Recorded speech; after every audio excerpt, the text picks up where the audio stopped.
नमस्कार प्यारे साथियों, तुम्हारे यूट्यूब चैनल में आपका स्वागत है। और आज हम आपके लिए क्लास 12th इकोनॉमिक्स यानी कि अर्थशास्त्र के बहुत ही ज़्यादा महत्वपूर्ण इम्पोर्टेंट क्वेश्चन जो कि दीर्घ उत्तरीय प्रश्न हैं, जो कि आपकी परीक्षा में 10 नंबर के पूछे जाते हैं और ये यूपी बोर्ड 2025 एग्जाम के लिए काफ़ी ज़्यादा महत्वपूर्ण हैं। मैं 100% गारंटी देता हूँ इनमें से 2 क्वेश्चन आपके परीक्षा में ज़रूर पूछे जाएंगे और जो है मैं आपको आज 4 क्वेश्चन कराने वाला हूँ। तो आइए बिना देरी किए हुए वीडियो को स्टार्ट करते हैं। और अगर आपने हमारे चैनल सब्सक्राइब नहीं किया है तो प्लीज़ चैनल को सब्सक्राइब करें एंड वीडियो को लास्ट तक जरूर देखें। तो हमारा पहला प्रश्न आता है कि बाजार का अर्थ क्या है, परिभाषा एवं तत्वों का वर्णन कीजिए। यानी कि बाजार का अर्थ, परिभाषा एवं तत्वों का वर्णन। तो हमारा उत्तर है कि बाजार एक ऐसा साधन है जिसके जरिए वस्तुओं और सेवाओं का आदान प्रदान होता है। बाजार खरीदारों और विक्रेताओं को एक दूसरे के संपर्क में लाता है, या तो सीधे या मध्यस्थ एजेंटों या संस्थाओं के जरिए। बाजार भौतिक हो सकते हैं जैसे खुदरा दुकान, या आभासी जैसे ई रिटेलर। यानी कि बाजार क्या होता है, बाजार एक ऐसी संस्था होती है जिसके द्वारा वस्तुओं और सेवाओं का आदान प्रदान किया जाता है, जो खरीदारों और विक्रेताओं यानी कि क्रेता और विक्रेताओं को एक दूसरे के संपर्क में लाता है। वही क्या होता है, बाजार होता है। और बाजार जो है भौतिक हो सकते हैं जैसे कि खुदरा, और आभासी जैसे कि रिटेलर। अब इसी में आगे आता है कि अर्थशास्त्र में बाजार शब्द का मतलब क्या होता है। तो इसमें आता है कि किसी भी संरचना जो खरीदारों और विक्रेताओं यानी कि क्रेता और विक्रेताओं वस्तुओं, सेवाओं और सूचनाओं का आदान प्रदान करने की अनुमति देती है। तो ऐसी जगह क्या कहलाती है, बाजार कहलाती है, जिसमें संरचना और खरीदारों विक्रेताओं को वस्तुओं, सेवाओं और सूचनाओं का आदान प्रदान होता है। वह जगह कौन सी होती है, बाजार। अब हमारा नेक्स्ट पॉइंट आता है कि किसी एक भौतिक या भौगोलिक स्थान एक तक सीमित नहीं होता है। यानी कि बाजार जो है वो किसी भौगोलिक स्थान या भौतिक जगह पर सीमित नहीं होता है, बल्कि एक सामान्य विस्तृत क्षेत्र और उस क्षेत्र की मांग और आपूर्ति शक्तियों को कवर करता है।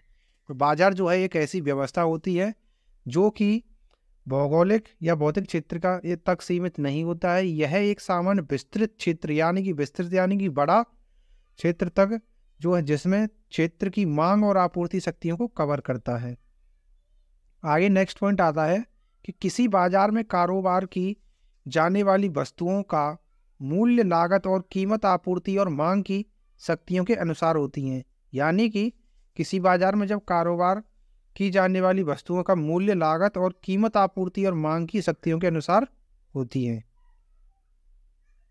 तो अब इसी में हमारा नेक्स्ट पॉइंट आता है कि बाजार के कुछ उदाहरण जैसे कि कॉफी का बाजार, चावल का बाजार, टीवी का बाजार और शेयर बाजार। शेयर बाजार क्या होता है, जिसे हम शेयर मार्केट बोलते हैं, जैसे सेबी जो है कंट्रोल करता है। सेबी एक कंपनी का नाम है जो कि पूरे शेयर बाजार को कंट्रोल में लाता है। अगला पॉइंट है कि बाजार के कुछ प्रकार। ये तो हो गए उदाहरण, आता है बाजार के कुछ प्रकार। तो बाजार किस तरह के होते हैं, एक हाट बाजार होता है यानी कि हाट बाजार, एक होता है लांडा बाजार, एक होता है मीना बाजार, एक होता है पासार मालम, और एक होता है पासार पागी, और एक होता है सोनतेगाई। तो ये जो है बाजार के कुछ प्रकार हैं, ये जो है आपको याद करने हैं, काफ़ी इंपॉर्टेंट है। आगे चलते हैं। तो अब हमारा नेक्स्ट प्रश्न आता है कि मांग की कीमत लोच किसे कहते हैं। मांग की कीमत लोच को मापने की किसी एक विधि को समझाइए। तो मांग की कीमत लोच क्या होती है कि किसी वस्तु की कीमत में बदलाव के कारण उसकी मांग में होने वाले बदलाव को मांग की कीमत लोच कहते हैं। अर्थशास्त्र में लोच शब्द का इस्तेमाल किसी आर्थिक चर में हुए बदलाव की मात्रा के लिए किया जाता है। मांग की कीमत लोच को इस तरह से समझा जा सकता है, जैसे मैं आपको अभी आगे बताने वाला हूँ। एक बार और इसको रिपीट कर लीजिए कि किसी वस्तु की कीमत में बदलाव के कारण उसकी मांग में होने वाले बदलाव की कीमत को कीमत लोच कहते हैं, यानी कि मांग को कीमत लोच कहते हैं। उसी में आता है, अगर कीमत में बदलाव से मांग में बदलाव होता है तो इसे लोचदार मांग कहते हैं। अगर कीमत में बदलाव से मांग में छोटा बदलाव होता है तो इसे अलोचदार मांग या बेलोचदार मांग कहते हैं। यानी कि अगर कीमत में बदलाव से बड़ा बदलाव होता है, यानी उसकी मांग में बड़ा बदलाव होता है, तो उसे लोचदार मांग कहते हैं। अगर कीमत में बदलाव से मांग में छोटा बदलाव होता है तो उसे अलोचदार या बेलोचदार मांग कहते हैं। अब हमारा नेक्स्ट पॉइंट आता है कि मांग की कीमत लोच को प्रभावित करने वाले कुछ कारक। तो मांग की लोच को की कीमत को जो प्रभावित करने वाले कुछ कारक कौन कौन से हैं? एक होता है निकटवर्ती विकल्पों की उपलब्धता, और दूसरा है कि वस्तु की प्रकृति, तीसरा है कुल व्यय में उसका हिस्सा, चौथा है कीमत का स्तर, और पांचवा है आय का स्तर। तो ये जो है मांग की कीमत लोच को क्या करते हैं? प्रभावित करते हैं। आगे आता है कि मांग की कीमत लोच की गणना मांग की गई मात्रा में प्रतिशत परिवर्तन और कीमत में प्रतिशत परिवर्तन के अनुपात के रूप में की जाती है। तो अब आता है हमारी किसी एक विधि का क्या वर्णन। तो ये जो है बिंदु विधि।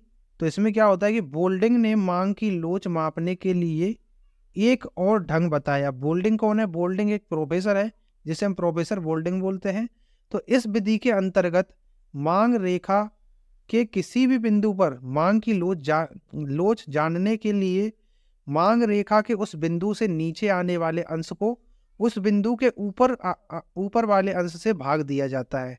इसमें क्या होता है, यानी कि इस विधि के अंतर्गत रेखा के किसी भी बिंदु पर मांग की लोच की जाने वाली के लिए, यानी कि मांग की लोच को जानने के लिए मांग रेखा के उस बिंदु से नीचे वाले अंश को उस बिंदु के ऊपर वाले अंश से भाग दिया जाता है। अब हमारा नेक्स्ट पॉइंट आता है कि व्यावसायिक बैंक के मुख्य कार्यों को संक्षेप में लिखिए। तो यानी कि व्यावसायिक बैंक कौन सी होती है? Commercial bank. जो कि व्यावसायिक बैंक या कॉमर्शियल बैंक वे बैंक होते हैं जो धन को जमा करने, ऋण देने और अन्य व्यावसायिक सेवाएं देने का काम करते हैं। यानी कि ये जो कॉमर्शियल बैंक या व्यावसायिक बैंक होते हैं वो धन को जमा करते हैं, ऋण देते हैं और अन्य व्यावसायिक सेवाएं देने का भी काम करते हैं। इसी में आगे आता है कि व्यावसायिक बैंक व्यवसायों को व्यावसायिक ऋण, यानी कि जो व्यवसायक होते हैं, जो व्यवसाय करते हैं, यानी जिन्हें हम व्यापारी बोलते हैं, तो वो जो है उनको ऋण देती हैं और बचत खाते और चेकिंग खाते खोल देते हैं। अब इसमें हमारा नेक्स्ट पॉइंट आता है कि कॉमर्शियल बैंक, यानी कि ये बैंक जनता, फर्मों और सरकार से पैसे जमा करते हैं। तो जनता, फर्म यानी कि व्यापारी और सरकार से जो है पैसा जमा करते हैं।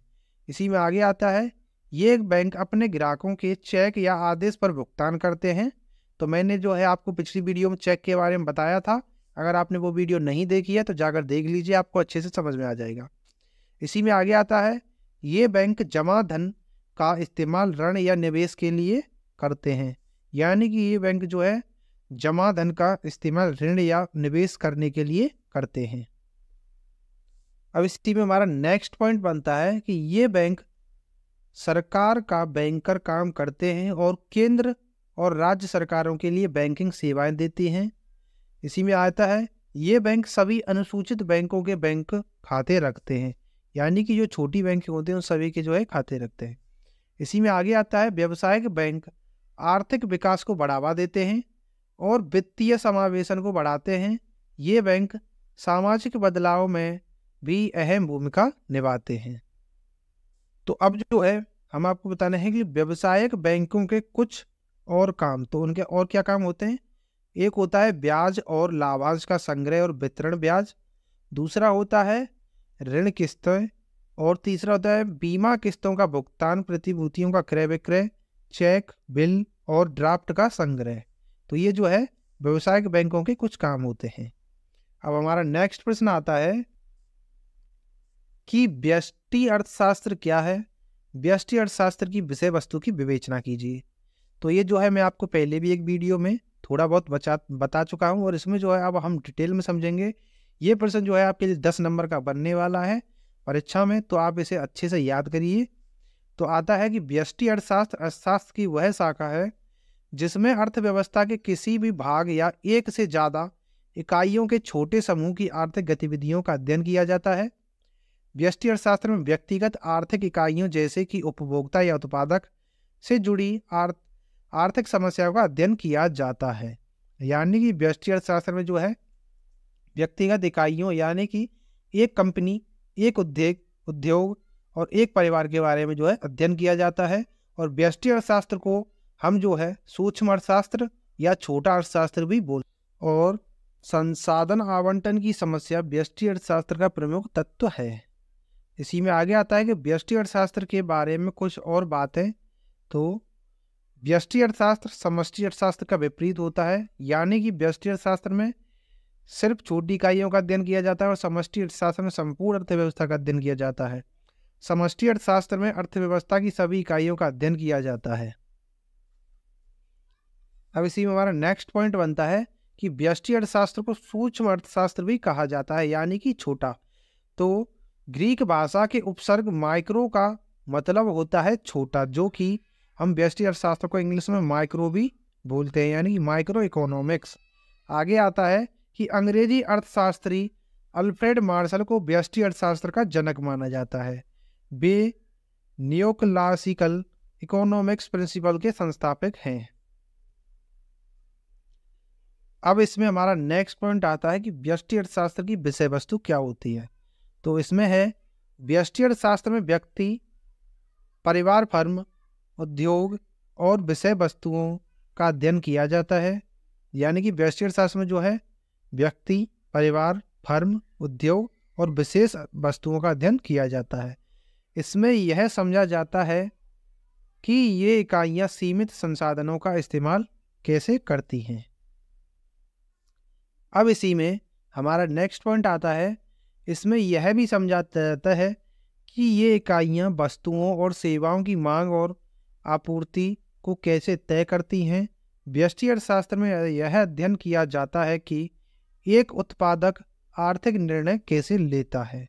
तो ये जो है हमारी वीडियो यहीं पर समाप्त होती है। और अगर आपको वीडियो पसंद आई है तो प्लीज़ वीडियो को लाइक करें, चैनल को सब्सक्राइब करें और ऐसी ही इंफॉर्मेटिव वीडियो देखने के लिए हमारे चैनल पर बने रहें, रेगुलर रहें। तो आपके जो है मैं गारंटी लेता हूं कि अर्थशास्त्र में 95 नंबर आएंगे, ये मेरी गारंटी है। और आप जो है बस आपके पास 3 महीने हैं, तो चलते हैं, मिलते हैं नेक्स्ट वीडियो में। तब तक के लिए राधे राधे।